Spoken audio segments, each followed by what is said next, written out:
नमस्कार मंडळी, आजपासून नवरात्र सुरू होत आहे आणि इतर सगळ्या उत्सवांप्रमाणे यातही सामील व्हायला आमची शोना खूप उत्सुक आहे.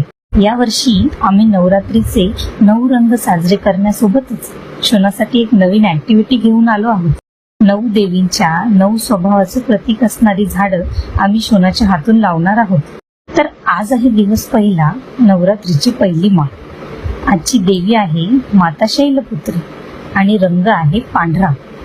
हा पांढरा रंग शुद्धता, निर्मळता आणि शांततेचे प्रतीक मानला जातो. म्हणूनच आज आम्ही जे झाड लावणार आहोत त्याबद्दल तुम्ही शोनाकडूनच ऐका. हे तुळशीचं झाड आहे. हे झाड सुंदर पोळीचं छानसं वाटतं. शोनाला तर हे सगळं करताना मज्जा येत आहे.